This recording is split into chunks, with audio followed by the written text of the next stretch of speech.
Hello, I'm Deborah Stein, Professor of the Practice in Engineering Public Policy and Associate Director of the Institute for Energy Innovation at Carnegie Mellon University.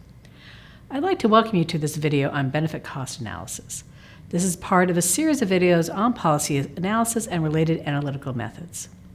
In this video, Dr. Granger Hammerschlag Professor of Engineering at Carnegie Mellon's Engineering Public Policy Department, provides an overview of this analysis method, which has been a long-time focus of his research. In previous videos that describe the policy analysis process, we've spoken about using the 4E criteria: effectiveness, efficiency, equity, and ease of political acceptability to analyze potential policy options. Benefit cost analysis is one way to analyze the efficiency of different policy proposals to identify the option that is most economically optimal for a desired societal outcome. After watching this video, you will be able to explain why benefit cost analysis is important, to identify some key elements of a benefit cost analysis, and discuss the differences between a good and poor benefit cost analysis. So thank you, Dr. Morgan, for joining us today to talk about benefit cost analysis. So let's just start out with that question. What is benefit cost analysis? A benefit cost analysis is a method to choose the option that has the highest net benefits. So for example, for project one, I add up all the benefits and then I subtract off all the costs, and that's the net benefit for project one. And similarly for project two, I add up all the benefits, I add up all the costs, and I take the difference, and that's the net benefit for project two, and then I select the one that has the higher net benefits. And that sounds simple. So what are the key elements of a benefit cost analysis? Well, of course, the devil is in the details. This is especially true of estimating benefits, where it's important to consider something called consumer surplus. So suppose we have a project like a free footbridge, and a couple million people are going to walk over this footbridge. And so as the slide shows, I got this little guy here who's going to collect a toll for everybody who crosses the bridge. And if the toll is just a penny, 330,000 people are willing to pay it. If it's 2 cents, an additional 294,000 people would be willing to pay that much more, and so on down the list. And so in each case, what I've done is multiply the number of people who are willing to pay that toll by the cost of that toll, and then I've added it all up. To put it simpler, whenever I buy something at the store, the value to me may be much greater than what I'm being charged, and so we're trying to add up all that additional value to include in a benefit cost analysis.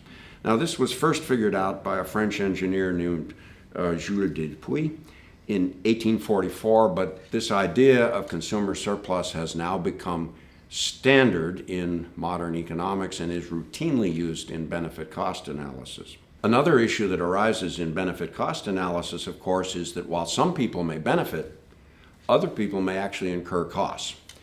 And so how do we deal with that? Well, there's a standard strategy which asks, do the number of people who are getting benefits have enough benefit that they could compensate the people who have incurred costs? And if the answer is yes, then the particular choice is, or the strategy is assumed to be net beneficial. Problems arise, of course, in that economists often argue that as long as that case occurs, that's all you have to do. That is, that you don't actually have to have the transfer from the people who are benefiting to the people who are incurring costs. And this is a more general issue that arises in many benefit cost analyses. Benefit cost analysis is basically a strategy to assure efficiency. It's nowhere near as concerned about issues of assuring equity, and yet in political discussions, equity is often considered much more important than issues of efficiency. So that's one limitation to the method, but the method does at least give one an insight about whether or not, in simple terms, the net benefits outweigh the net costs. Can you give an example of why benefit cost analysis is important to public policy decisions? Yeah, there are a number of reasons. First of all, of course, we want to spend our resources in the public domain, and probably in the private domain as well, in a way that's most efficient. And though we do want to worry about equity, we also want to worry that we're not wasting money. And so benefit cost analysis is one strategy to make sure that the things we're investing in fact, are the most beneficial ways to be spending those resources. There has been a big growth in the use of benefit cost analysis in government over the course of the past century.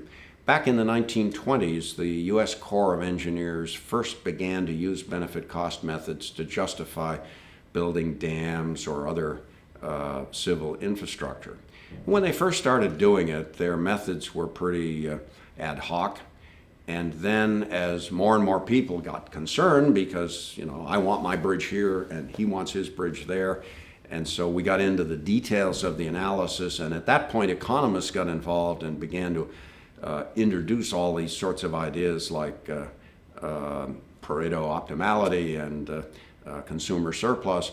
And so the methods got more and more precise. Then there was a period when benefit cost analysis began to enter the political arena, where people who were concerned, for example, about regulations started arguing, well, you need to do a benefit cost analysis for any environmental or health or safety regulation before the government should start imposing costs on society. And so in 1981, the Reagan administration introduced an executive order, 12291, which said for any major rule that the federal government promulgates, I must do a benefit cost analysis, or the agencies must do a benefit cost analysis. Subsequently, other administrations have introduced similar rules, and so it is still the case today that any major regulation promulgated by the U.S. government must be subjected to a benefit cost analysis. Now, the picture that I've shown here is the picture of the old Executive Office building next to the White House, and it's, of course, the place that houses the office of OMB that's responsible for overseeing and assessing the value of the benefit cost analyses that different agencies conduct. Benefit cost analysis has become very controversial over the years, with many people with different political views arguing for and against. And as I said before, one of the big issues is that it's really only a method to assure efficiency as opposed to a method of assuring equity, and many political discussions are fundamentally about issues of equity. So what's the difference between a good and a poor benefit cost analysis? A poor analysis might leave out many of the factors that are important, or it might not use good modern economic methods. It's also important to recognize that while benefit cost analysis is focused on efficiency, in real decisions, we often care about things other than efficiency, like equity. And so it's important to make it clear that a benefit cost analysis is guidance, but that we shouldn't make our decisions just on the basis of the results of benefit cost analysis.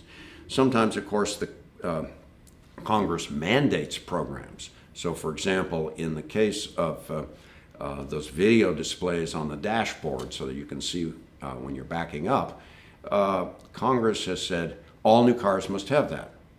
But because there are rules by the Office of Management and Budget that say that any new rule, any major rule, has to be subjected to a benefit cost analysis, the Department of Transportation struggled to produce a benefit cost analysis that showed that this was cost beneficial. Of course, what they used in that analysis was their standard numbers for the investment to prevent low probability deaths, like whether or not to put in a traffic light or whether to put in bumpers at the places where you have off-ramps. And they acknowledge in the piece that maybe backing over your grandkid ought to be treated a little differently. And those sorts of considerations are always allowed when government uses benefit cost analysis. It's not the basis for making a decision. It's guidance or advice on a broader consideration of the decisions that government faces. So can you summarize the key points of what you told us today about benefit cost analysis? Yeah, benefit cost analysis is a method to make decisions or choices on the basis of the net benefits of a proposed project, that is, the benefits minus the costs.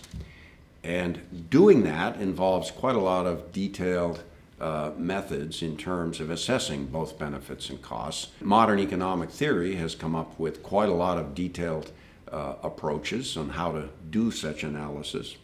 All major regulations by the U.S. government now must be subjected to a benefit cost assessment, but that's not the end of the story for two reasons. Sometimes there are other factors that an agency needs to consider, and in some cases, like for example, air pollution rules under the Clean Air Act, the enabling legislation actually precludes one using benefit cost as the basis for making the decision.